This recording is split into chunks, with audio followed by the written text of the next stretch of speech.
in the challenging people in positions of authority or who seek positions of authority, it's absolutely essential that we always defend the freedom of and independence of the media. Hang on, was this the same Justin Trudeau that invoked the Emergencies Act form of martial law because peaceful protesters were criticizing him and embarrassing him, the invocation of which was later found to be unconstitutional? Is this the same Justin Trudeau that handpicks censors to keep media he doesn't like out of the leaders' debate? The same Justin Trudeau who just this week is pushing through Parliament Bill C-63, the Online Harms Censorship Act? It's quite something to see Trudeau pontificate in New York about freedom when back home he's doing everything in his power to undermine it. That's why Trudeau likes to travel to New York. Hi, everybody. We started the day outside of the Ed Sullivan Theater. We went to Times Square where we did some great streeters, but most of the people we met in Times Square, I think they were tourists, either from different parts of America or even from foreign countries. We even bumped into a few Canadians. But now we're as close as they're allowing us to get to the United Nations. Just a couple of blocks that way, the world's leaders are gathered for that talk shop. And police won't let us go any closer without accreditation. You can see those two big dump trucks. They're just full of sand. That's how they block streets from prospective suicide bombers that would come and ram through it. You can't really ram through a big old truck like that full of sand. It would absorb any shock and the blast for sure. Absolutely tons of cops. Over there you can see some anti-Israel protesters. There's someone accusing Israeli Prime Minister Benjamin Netanyahu of being a Nazi. That's freedom of speech for you in a city that is hosting many world leaders that don't allow freedom of speech at home. And one of those guys is actually our leader, Justin Trudeau. As you know, I've been asking New Yorkers if they know who this guy is. The vast majority just have no idea. I think Justin Trudeau is sort of famous in his own mind. To be fair, I don't think they would recognize Stephen Harper either. I mean, Canada just is receding in importance around the world. There was a time when Canada really could be in the first ranks of the world's countries. I'll give you the example of, peacekeeping 30 years ago, or Korea 80 years ago or so, or the Second World War. But we're just not there anymore. We're not included in NATO exercises because we don't have the equipment. We're not included in the new AUKUS agreement between Australia, the UK, and the United States. We're just not players anymore. Justin Trudeau made a decisive decision, a conscious decision, to realign Canada with China and to bend the knee to China in every way, including allowing China to influence our politics. I think the rest of the allies noticed and said, we're just going to slowly back away from you, Justin. Like I say, they have the First Amendment here, which gives freedom of speech, even for offensive speech, even for speech you don't like. Now, the question is what happens when that speech spills over into trespass, into physical property damage, into assault and threats. That's what we saw this summer at the various encampments, starting at Columbia University in the heart of New York City and spreading up to Canada. It's free speech when you use your words or other expression, but how about when you trespass? How about when you physically destroy things or threaten people? I think that the way that U.S. universities and Canadian universities too, in the name of free speech, tolerated violence, I think reveal that those institutions are not truly liberal anymore. The kind of places that talked about trigger warnings and microaggressions were fine with people marching, calling for the genocide of Jews from the river to the sea. That's what that means. Anyways, we'll wander around a little bit and let you know what we see here about a block away from the UN. Well, we're trying to get a little bit closer to the United Nations building, but it's very locked down. You can imagine the security risks that having all of the world's leaders, or most of them at least, gathering in one spot. I mean, the world's in a crazy state between Hezbollah and Hamas and Russia and Ukraine and just other risks along the way. This really is the most guarded place in the world right now. The UN building is the green glass one about 2 blocks east of us here. Swarming the streets are hangers-on, journalists, diplomats, lobbyists. A lot of them are wearing that United Nations 2030 pin, which I think is like a scarlet letter marking them as a globalist with their sustainable development goals. it's basically a socialist program of global regulation. That's really what the UN is about. The UN and its partner, the World Economic Forum, seek to replace national sovereignty, where local citizens make decisions, with a kind of global internationalism where an elite priesthood like Klaus Schwab of the WEF make the decisions. I mean, let me give you the most obvious example of mass migration. When was the last time there was a vote in Parliament about the number of immigrants Canada should take? I don't know if that's been voted on in my lifetime. It just sort of happens. It's never an election issue. It's just decided. But it's weird how it's decided the same way in pretty much every country in the world. And those handful of holdouts like Hungary and Poland are sort of browbeaten until they finally give in. That's an example of what I mean. But it's not just on immigration. It's on global warming and carbon taxes and bans on plastic straws and even on bans on firearms. These things, they want to substitute the UN and swap out local democracies. I mean, here's just a crazy example. Here's Keir Starmer, the new British Prime Minister, saying he prefers to do things at Davos at the World Economic Forum rather than boring old Westminster, which is where their parliament is. Here's that clip. I'll ask you quickly, you have to choose now between Davos or Westminster. Davos. Now, I'm not against politicians and leaders meeting to talk to each other. There's nothing wrong with having a building or even a hall where people get together and a staff. But when the UN itself becomes the main player, the central character, as opposed to just a meeting place, then we have a problem. We shouldn't know the name of the Secretary General of the UN. We shouldn't have famous people like Dr. Tedros of the World Health Organization. They shouldn't be famous at all. They should be like waiters or servants in the background waiting on and serving the democratically elected officials. We're going to see if we can get a little bit closer to them. I tried to ask people who this guy is, but I think these folks, the $1 to answer my question thing that I tried in Central Park, it doesn't work on these folks. They're at much higher prices to get their attention. And I think they're also more risk averse of being politically embarrassed. We'll keep wandering around and see what we can find. Well, there's about 200 countries in the world, and each one of them has a prime minister or a president, sometimes both. They each have a foreign minister and maybe a deputy foreign minister and an ambassador to the UN. They each probably have an ambassador to the United States. And each of those very important people probably have a driver and a security guard. Well, you get where I'm going with this. Pretty soon, and you have a meeting of the UN General Assembly in New York, and they're all invited, you're going to have thousands or tens of thousands of people, all very important, all coming to the center of the action, which is just down this road. It's a pretty serious blockade, a people blockade, and then they've set up that sort of terrorism-proof steel and concrete blockade.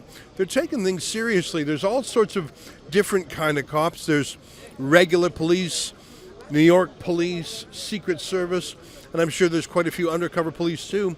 And then there's foreign security agencies also.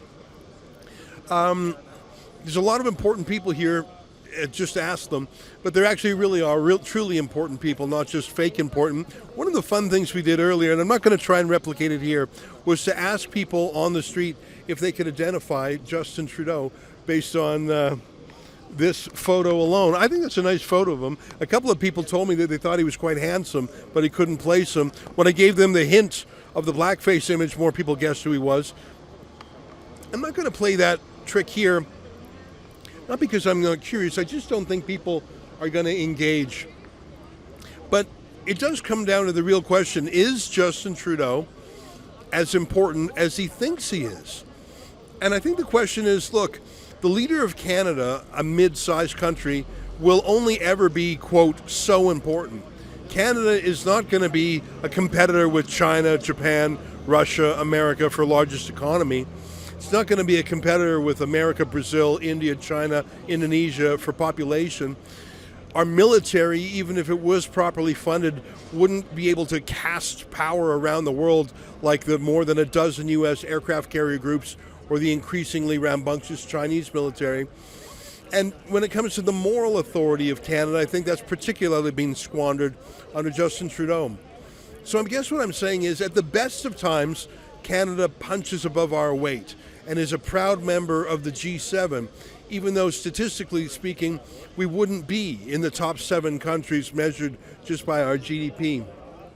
But I think under Trudeau, we've become marginalized. And I think the country is regarded as unserious. Stephen Harper, whether you liked him or not, was treated seriously. There was that dramatic showdown with Vladimir Putin when Putin thought he would sort of bulldoze Harper. And Stephen Harper said, well, I'll shake your hand, but you've got to get out of Ukraine. That was when, after the first invasion of Ukraine. I guess what I'm saying is Stephen Harper kept his wits about him, stayed dignified, delivered a stern message to Putin, and wasn't childish about it. And I think that was a lever of sobriety that Canada was known for. Harper and President Obama, his counterpart, were at odds ideologically, aesthetically, stylistically, but they managed to work things out together. And I note it wasn't until Stephen Harper was no longer Prime Minister that Obama nixed the Keystone XL pipeline. He had too much respect or too much belief in a working relationship with Stephen Harper to kill that pipeline while Harper was Prime Minister. But as soon as Harper was done, Obama had very little respect for Justin Trudeau and killed the pipeline. Of course, Trudeau probably wanted that. Which brings me to the comments made by Justin Trudeau. Now, the other day I took you through his speech at the General Assembly. It was only about 5 minutes long. The place was pretty much empty. And bizarrely, instead of talking about global matters like the Middle East or talking at depth about Ukraine, Russia, he chose to repeat his stump speech from the losing by-elections in Canada. Here's a clip of that. The promise that if you work hard, you can do better than the generations that preceded you. That promise is slipping out of reach. So as a government, we are stepping up. The solution to anxiety and angst is not to deceive and deflect, but to take action. We know that confident, successful countries invest in their citizens, in their workers, in their middle class, in national $10 a day childcare that saves families money while ensuring women can choose the best path for themselves, in nutritious school meals so our kids can focus on learning and growing, in an ambitious housing plan that will deliver good, abundant, and affordable homes, in a national dental care program that in its first months has already delivered quality care to 750,000 Canadians, in a growth and industrial strategy that creates good-paying, community-building, middle-class jobs, all while fighting climate change. These are choices that deliver on the promise of Canada for every generation. Yeah, that's weird. You don't go to the United Nations to talk about dental care or $10 daycare.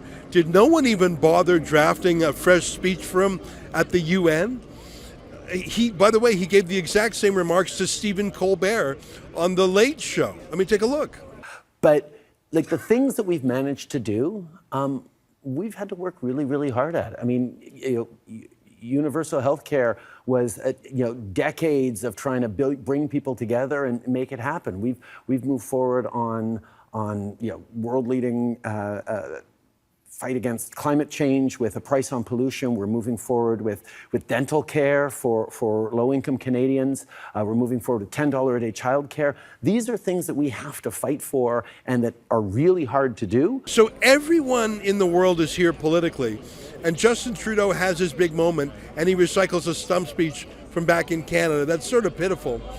But after Trudeau was at some meeting feeling important, he gave a bit of a press conference, and he had the audacity to lecture other people about freedom of speech. Take a look at that. We know that democratic values and principles are under attack around the world from authoritarians, from far right-wing populists, from a whole bunch of people who don't particularly want to see strong and thriving free democracies.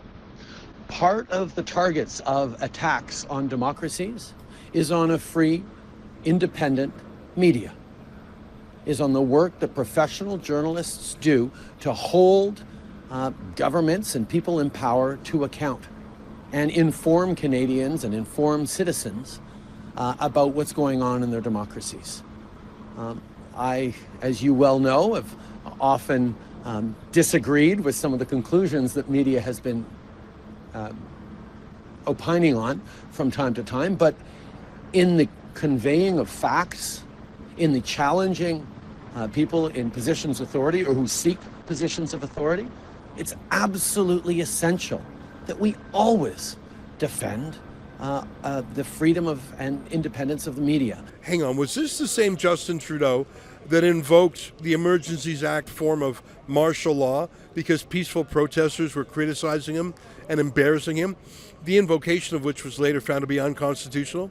Is this the same Justin Trudeau that handpicks censors to keep media he doesn't like out of the leaders' debate? The same Justin Trudeau who just this week is pushing through Parliament Bill C-63, the Online Harms Censorship Act? It's quite something to see Trudeau pontificate in New York about freedom when back home he's doing everything in his power to undermine it. That's why Trudeau likes to travel to New York. He gets away from prying eyes, sort of. He has fun, he flies on his private jet, stays at a $6,000 a night hotel, and generally feels important. But he also gets to say things without accountability. If Justin Trudeau were to give a speech like that in Canada about freedom of speech, I think people would laugh at him. Here in New York, he can get away with it. Stay with us for more.